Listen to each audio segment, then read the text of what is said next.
Okay, so on your notes, this is day 2 of 9-2.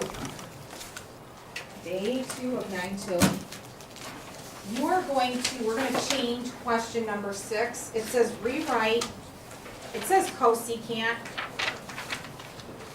but I want you to change it to cosine. So we're gonna rewrite cosine of x plus pi over 2 in terms of sine and cosine. Well, you're gonna use the identity. Which one? Which one are you gonna use? Cosine? You're gonna use the addition one. This one right here. This is what this one looks like. So you go like this. It's the cosine of the first angle times the cosine of the second angle. Opposite sign. And then sine of the first angle times the sine of the second angle. Well, we just talked about this. Where's pi over 2?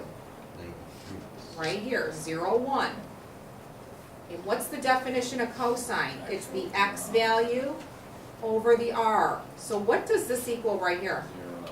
What's 0 times anything? So this is nothing. You have nothing there, 0. What's the sine of pi over 2? 1. So this is equal to 1. And what is 1 times anything? Itself. So this is the answer. This simplifies to be negative sine x. Easy? Okay, good. You know why it's easier is because you're working with formulas and you're getting more comfortable with them. Okay, next one. Number 7. It says, if the cosine of x is negative 1/4 and x is in quadrant pi over 2, between pi and pi over 2. Where is pi and pi over 2?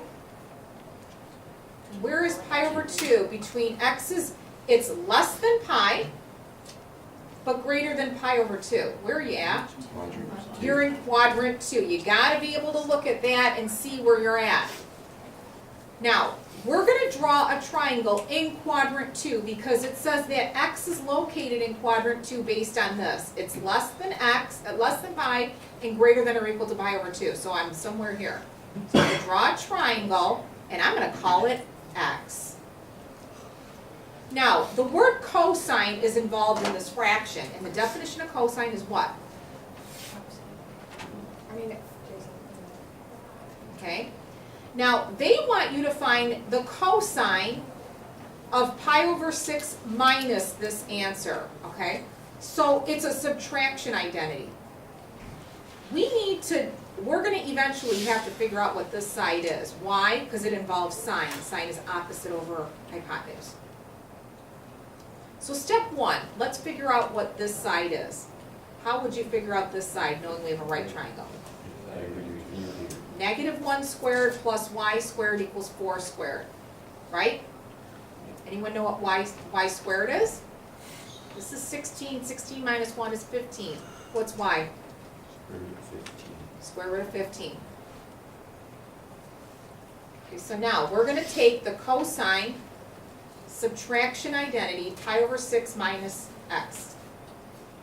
Can you expand this identity? It's the cosine of the first angle times the cosine of the second angle. Opposite sign. Sine of the first angle, sine of the second angle. Okay, so when we're referring to x, I'm talking about this x right here. So I know that this is going to be negative 1/4 here, and this is going to be root 15 over 4. Now I just need to look at this. What angle is this? What is it, 30 or 60? 30. Okay, that's a 30. And we know that very well, right? 30, 30, 1. So what's the cosine of a 30? And what's the sine of 30? So, according to our order of operations, we're multiplying and we're adding, but we multiply first. What's negative? What's 3 times negative 1? Negative 1 times root 3. I think I said that wrong. Over 8. Plus, what's 1 times root 15? And what's 2 times 4? Now, can you write this answer differently? Yes. How? Negative 3 plus 15. I'll take that. Here's a better answer. You know why I did that? So you don't have the negative dangling in front. You can switch them around like that. It's still negative root 3. It's just that negative's tucked inside. How was that? Do you get this? Yes? Okay, now, here, this one gets interesting.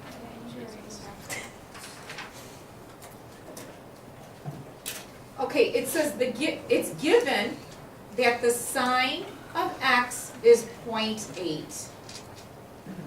And the sine of y is root 0.75.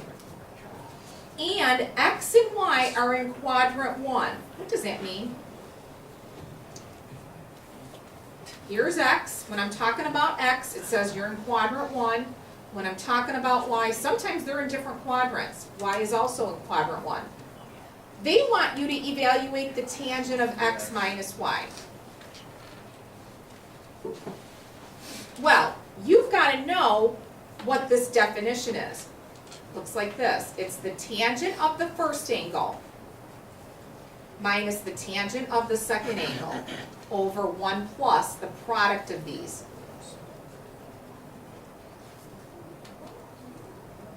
Now, when we're talking about x, we're talking about this triangle. When we're talking about y, we're talking about that triangle. So what we need to do is label this side, these sides. Can you rewrite 8.8 as a fraction? 8/10 or 4/5. So what side gets a 4? That side does, because it's sine, and sine is opposite over hypotenuse. Does anyone know what this side is equal to? 3. So when we're saying tangent of x, we're saying 4/3. So this is 4/3, and this is 4/3. Everybody with me here? Okay, now let's look at y. Now what you can do is make this a fraction. Make that 1. How would we figure out this side? We're going to square these sides. What's the square root of 0.75 squared?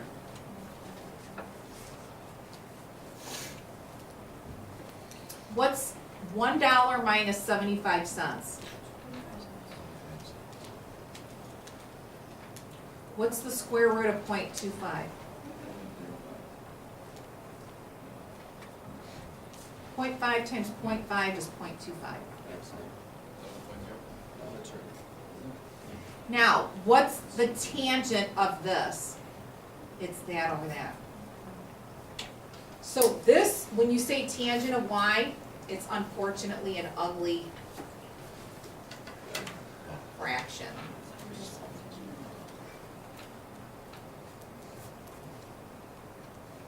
So what you have here, and for this one, just write this answer in decimal form, okay? Write it in decimal form. This is what you get. You get 4/3 minus 0.75, square root of 0.75 over 0.5. And I think I'm going to give you the answer in decimal form. We're not going to spend a lot of time doing this, if I can find it. Yeah, here it is right here. I have it. Just use your calculator on this one. You get negative 0.12. We're not going to type it in, but we're running out of time. Number 9. Number 9. This is asking you to prove 1/2 times the product, actually, 1/2 times the sine of x plus y plus the sine of x minus y. We want you to prove that this is equal to sine of x cosine of y. That's the last notes.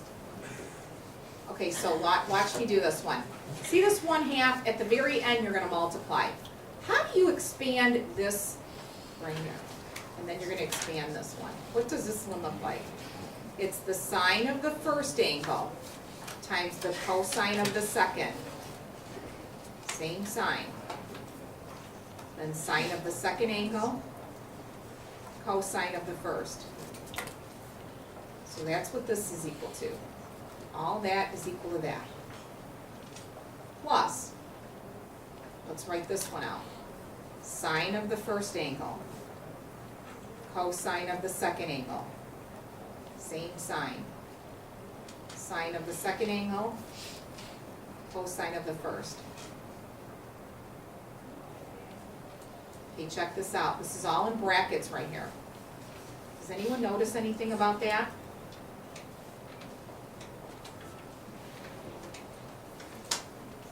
Stare at it for a second.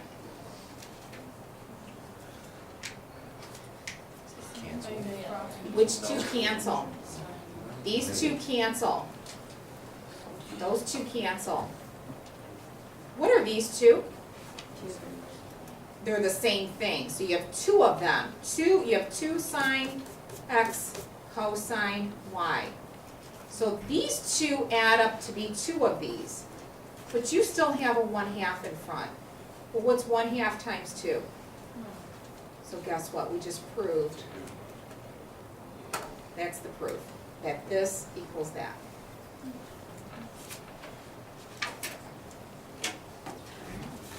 Questions? Okay, finish that packet for homework. We'll go over it tomorrow.